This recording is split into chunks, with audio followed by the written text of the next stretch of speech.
Hey everybody, welcome to No Filters. I'm Rhonda. I'm a little dressed up tonight because I've just come from a wedding, a beautiful wedding, a big gay wedding that was so wonderful and beautiful and diverse and colorful and all the things a wedding should be, and short and sweet and to the point. A friend of our daughter's from high school married the love of his life. And these two guys were just magical. They were beautiful. The thing that got me to thinking was the diversity of the audience, the people in attendance. There were drag queens, and there were gay couples and cis couples and trans people and people from high school that were, there with their spouses, with kids, and there was a flower girl, and there were dogs because it was outside. It was the perfect wedding. Our daughter recently got engaged, and we've been talking about the kind of wedding, that they want to have, and they have dogs as well that will feature prominently in her wedding, I'm sure. But all this gets me to thinking about weddings, and weddings that you remember and weddings that you don't so much. Sometimes the traditional wedding where everything is kind of by the book, the white dress, the venue with the flowers, it looks just like the one tomorrow that they booked. It's beautiful and it's wonderful, but is it memorable? Almost 30 years ago, when Kate and I got married, we did the funniest thing. We had some friends that owned a house in what we call the Quapaw area of Little Rock. It's a, sort of antebellum. I know that that's not in, PC right now, but very Victorian homes.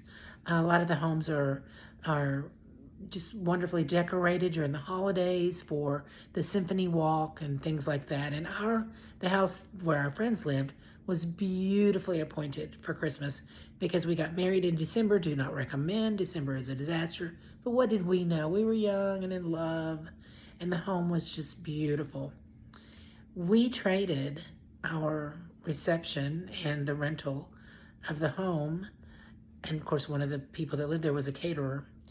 We traded that for computer services because that's what we do.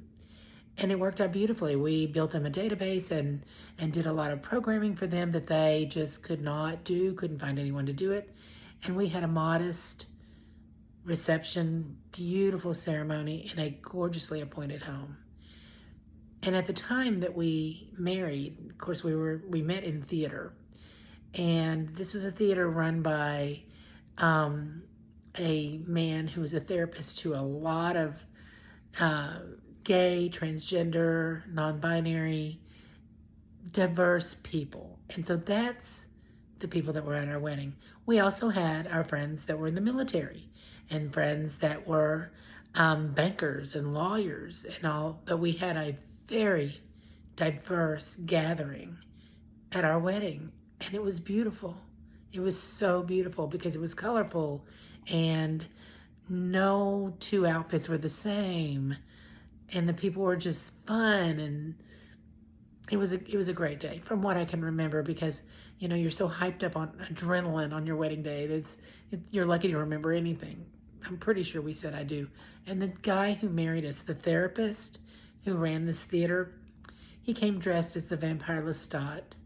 He had this beautiful crushed velvet coat with this ascot that was just ruffly. His hair was down to his shoulders. It was perfect. My mother made my dress. Sweetie had long hair, a long ponytail, and I bought her a satin scrunchie. It was cool back then, don't judge. Anyway, it was wonderful. And I'm hoping my daughter, and maybe someday if my son marries, chooses something different that we'll remember. Something colorful and beautiful, like the wedding we went to today. It was outside and it was just perfect. So, happy marriages, everyone. If you like my content, please like, share, follow, and subscribe. And I'll see you next time.